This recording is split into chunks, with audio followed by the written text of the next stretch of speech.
تھانہ قلعہ گجر سنگھ میں ایک FIR درج ہوئی کہ میرا شوہر جواری ہے, وہ مجھے فروخت کرنا چاہتا ہے.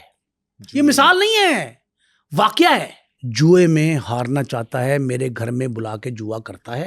اس پہ پولیس والے یہ سوچتے تھے کہ ہم کس یہ جوا ہارے گا, اگر بیوی کو ہارے گا مستقبل قریب میں تو کیا دفعہ لگائیں, ان کو دفعہ نہیں پتا تھی. اچھا, ویسے قانون کے اندر جوئے کے اوپر کون سی دفعات ہیں؟ قانون کے اندر سزائیں کیا ہیں جوئے کی؟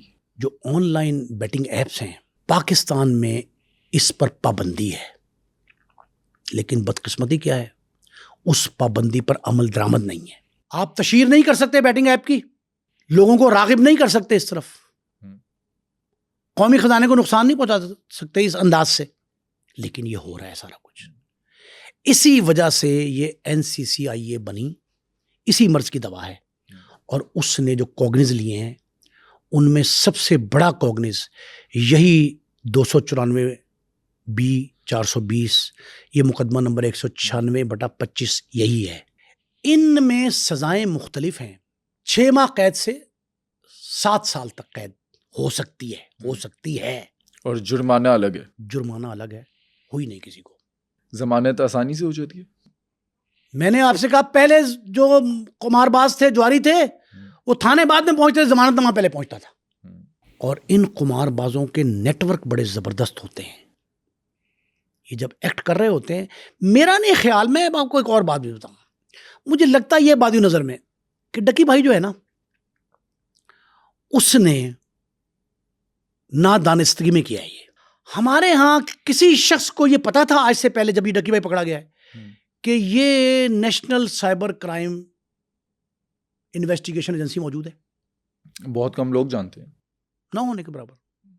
ہم جیسے لوگ جو اس فیلڈ میں ہیں میڈیا کی, جن کا کام ہی ہے, ان کو پتا ہے, یا انہیں پتہ ہے, یا جن پر یہ دفعات لگی ہیں, جن کو پکڑے ان کو پتہ ہے. ان کو اب پتا ہے, اب پتا ہے, پہلے نہیں پتا تھا. مجھے لگتا یہ ہے کہ بے خبری میں ایسا کام انہوں نے کیا. اس سے پہلے کرکٹر وسیم اکرم پاکستان کے مایہ ناز, ان پہ یہ الزام لگا تھا کہ انہوں نے بھی اسی طرح کی ایک ایپ کے ذریعے تشہیر کی ہے. یہ آج نیوز نے باقاعدہ رپورٹ کیا ہے, ان کی میں نے پروفائل بھی چیک کی. اب آپ یہ دیکھیں بٹ صاحب کہ یہ ہمارے کئی کرکٹرز نے انکار بھی کیا ہے. بابر اعظم ہو, محمد رضوان ہو, ان کو لاکھوں کی آفر کی گئی, انہوں نے انکار کیا. کرتے ہیں, آفرین ہے ان پہ, شاباش ہے. اسی طرح کی ایپ جو استعمال کی ڈکی بھائی نے, پاکستان کے 3 یوٹیوبر کے نام مجھے پتا ہیں, بڑے پڑھے لکھے باشعور یوٹیوبر ہیں, انہوں نے بھی انکار کیا اس سے, جس طرح کرکٹر نے انکار کیا تھا وسیم اکرم کی دور میں, اس زمانے میں. اب آج کے دور میں ڈکی بھائی نے یہ, اس میں بہت پیسہ ملتا ہے. اچھا, ہم سنو ڈیجیٹل پر جب ویڈیوز وغیرہ لگاتے ہیں, لوگ ہم سے رابطہ کرتے ہیں کہ یہ ایک ایپ ہے, بیٹنگ ایپ, اس کو پروموٹ کرتے ہیں. ہم تو انکار کر دیتے ہیں. اسی طرح بے شمار ایسے یوٹیوبرز ہیں جو نہیں کرتے پروموٹ, اور اگلے لاکھوں کی آفر کرتے ہیں. 10 لاکھ کی آفر ہمیں کی گئی, اور آج کے پوڈ کاسٹ میں ہم کسی ایپ کا نام بھی نہیں لے رہے. بٹ صاحب یہ بہت دانش مندی ہے. آپ جرم کو زیادہ پروموٹ نہ کریں, مجرم کی پروموشن نہ کریں, اس کو ہیرو نہ بنائیں. یہ معاشرتی ضرورت ہے اس وقت. ہم جس المیے کا شکار ہیں, جو معاشرتی انحطاط ہے, جو انتشار کی کیفیت ہے, وہ ساری کی ساری یہی ہے کہ ہم نادانستگی میں ایسا کیے جا رہے ہیں, بے خبری میں. ٹھیک ہے اگنورنس, لیکن اگنورنس جو ہے نا وہ ایکسکیوز نہیں ہے کوئی کہ میں یہ کہہ دوں کہ نہیں مصطفیٰ جو ہے اس کو پتہ ہی نہیں تھا اس بات کا. ایسی ہے. جب آپ کو کوئی شخص, دیکھیں والدین کا فرض ہے کہ جو بچہ زیر تعلیم ہے, اسٹوڈنٹ ہے یونیورسٹی کا, کالج کا, وہ گھر 5 لاکھ روپے لے آئے, والدین کو کیا کرنا چاہیے؟ پوچھیں ان سے کہ اس سے پوچھے بھائی سورس آف انکم کا ہے, تو 5 لاکھ کہاں سے لایا بھائی, بجائے اس کے کہ ہم جیب میں ڈال لیں. کیا بات ہے, بچہ ہمارا کمانے لگ پڑا ہے. بھائی پوچھو اس سے کہاں سے کمایا. تو ہر شخص کو ہمیں یہ سوچنا چاہیے کہ جو دیکھیں آپ نے, آپ کا ادارہ سنو جو ہے, اس نے, ہمارے ادارے نے سوچا نا اس پہ کہ بھی یہ ہمیں اتنا آفر کر رہے ہیں فار وٹ. اچھا, میری ان سے بات ہوئی, ایک لڑکی تھی, انہوں نے کال کی, انہوں نے بتایا کہ یہ ہماری گیم ہے. انہوں نے اسے گیم میں کنسیڈر کیا کہ لوگ آتے ہیں, کھیلتے ہیں اور وہ جیتتے ہیں. ہمارے پاس ایویڈنس بھی ہیں, ٹیسٹیمونیل بھی ہیں. انہوں نے کہا کہ یہ ایک ویڈیو آپ نے کرنی ہے, 7 سے 8 منٹ کی ویڈیو ہے. انٹرویو باقاعدہ وہ کروا رہے تھے جو بندہ جیتا. انہوں نے کہا کہ ہم 10 لاکھ آپ کو دے دیں گے. ہم نے تو انکار کر دیا. اب آپ یہ دیکھیں, یہ جو بلیک منی کو وائٹ کرنے کا طریقہ ہے وہ اسی لیے غیر قانونی ہے. اس کے نقصانات ہیں بہت زیادہ. آپ اکیلے یہ جرم نہیں کر رہے. ڈکی بھائی پہ یہ الزام نہیں کہ ڈکی نے اپنی ذات کو نقصان پہنچایا. ڈکی پہ یہ الزام ہے کہ اس نے قوم کو گمراہ کرنے کی کوشش کی. بٹ صاحب یہ جو کمپنیز ہیں نا بڑی بڑی, یہ اپنے برانڈ ایمبیسڈر تعینات کرتی ہیں. ان کو بھاری معاوضہ دیا جاتا ہے, رقوم کی شکل میں الگ, فیسلٹیز کی شکل میں الگ. اب وسیم اکرم صاحب بھی برانڈ ایمبیسڈر کے طور پہ کام کر رہے ہیں کمپنی کے. شاید انہیں پتہ نہیں ہوگا کہ یہ ہے کیا. بیرونی دنیا میں جو لوگ بیٹھے ہیں وہ پاکستانیوں کو بے وقوف سمجھ کے استعمال کرتے ہیں, اور وہ کہتے ہیں کہ پاکستانی ایسا شخص ہے جو مزدوری بھی کم نرخ پہ, کم قیمت پہ, کم ریٹ پہ کرتا ہے, اور بڑا بھاری بھرکم جو پرسنالٹی وزن والی ہے وہ جلدی ٹریپ بھی ہو جاتی.